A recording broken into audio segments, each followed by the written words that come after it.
साई मंदिर परिसरात हार, फुलं आणि प्रसाद विक्रीच्या नावाखाली भाविकांची उघड लूट सुरू असल्याचं समोर आलंय.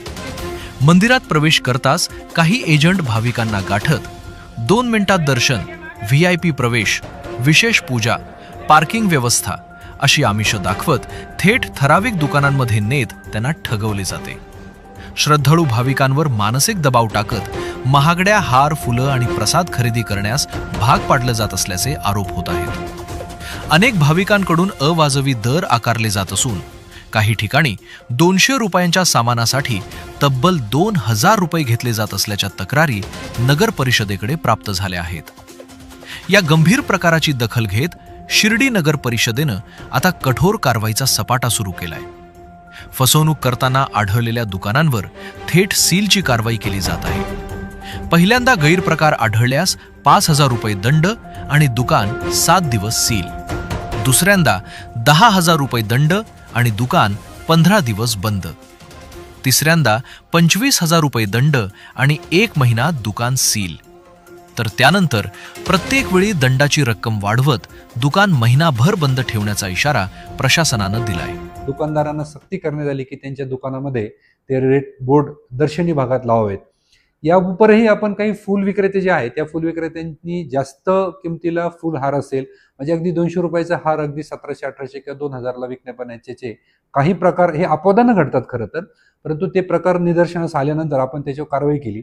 मुळात माननीय हायकोर्टाने 5846/2023 ह्या एका सिव्हिल ॲप्लिकेशनमध्ये आपली एक कमेंट केलेली आहे की ज्याच्यामध्ये की शक्यतोवर कर्मचारी सहकारी सोसायटीच्या माध्यमातून या पद्धतीने वाजवी दरात फुल विक्री केली पाहिजे आणि त्याचे रेट बोर्ड लावले पाहिजे आणि फसवणूक करणाऱ्या आणि अवाजवी दराने विक्री करणारे जे फुलविक्रेते असतील किंवा जे अनऑथराईज फुलविक्रेते असतील, मिडलमन असतील, एजंट असतील त्याच्यावर पोलीस आणि नगरपालिकेने सक्त स्वरूपाची कारवाई करावी असे कमेंट माननीय हायकोर्टानं 14/11/2024च्या आपल्या आदेशामध्ये पारित केलेले आहे.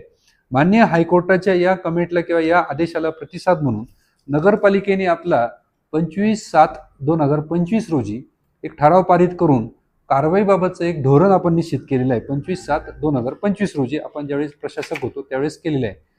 त्या अनुषंगाने ह्या धोरणानुसार आपण असे फसवणूक करणारे जे फुलविक्रेते असतील त्यांची पहिल्या वेळेस फसवणूक केली तर 5000 रुपये दंड आणि 7 दिवस दुकान सील. दुसऱ्या वेळेस त्याच दुकानदाराने जर फसवणूक केली तर 10,000 रुपये दंड, 15 दिवस दुकान सील. तिसरी जर चूक त्यांनी केली तर 25,000 दंड आणि 1 महिना दुकान सील. आणि त्यानंतर सुद्धा असं कृत्य जर अशा फुलविक्रेत्यांकडून जर होत राहिलं तर 25,000 प्रत्येक कृतीला दंडाची रक्कम 25,000ने वाढत जाईल आणि दुकानही 1 महिना सील होत राहील. अशा पद्धतीने आपण धोरणात्मक निर्णय या ठिकाणी घेतलेला आहे. आणि त्या अनुषंगाने असे गैरकृत्य करणाऱ्या किंवा फसवणूक करणाऱ्या फुलविक्रेत्यांचे आतापर्यंत आपण 5 ते 6 वेळा ही कारवाई केलेली आहे. दुकान सील म्हणजे सील, ज्याच्यामध्ये कुणीही हस्तक्षेप केला तरी आम्ही त्याच्यामध्ये कुणालाही मुभा देत नाही. दुकान सील करून टाकतो. त्यानंतर दंडाच्या रकमाही आपण त्यांच्याकडून वसूल करतो. परंतु हे प्रकार जर थांबले नाही तर फसवणुकीचे यापुढे गंभीर स्वरूपाचे फौजदारी गुन्हे दाखल करण्या इतपत सुद्धा आम्ही गांभीर्यानं कारवाई करण्याबाबतची या ठिकाणी विचार करत आहोत.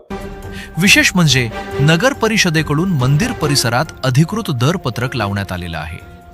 फुलं भांडार दुकानांमध्येही दरपत्रक लावणं बंधनकारक असतानाही अनेक दुकानांमध्ये नियमांचा सर्रास भंग होत असल्याचं दिसून येतंय.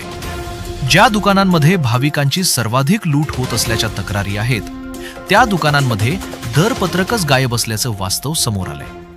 शिर्डीत दररोज हजारो भाविक साईबाबांच्या दर्शनासाठी येतात.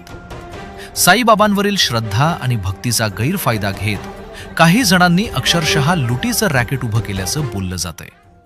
कारवाईनंतरही काही दिवसांनी पुन्हा त्याच पद्धतीने गैरप्रकार सुरू होत असल्यानं आता केवळ दंड नव्हे तर संबंधित दुकानांचे परवाने कायमस्वरूपी रद्द करून दुकान मूळ मालकावर फौजदारी गुन्हे दाखल करण्याची मागणी जोर धरू लागलीय.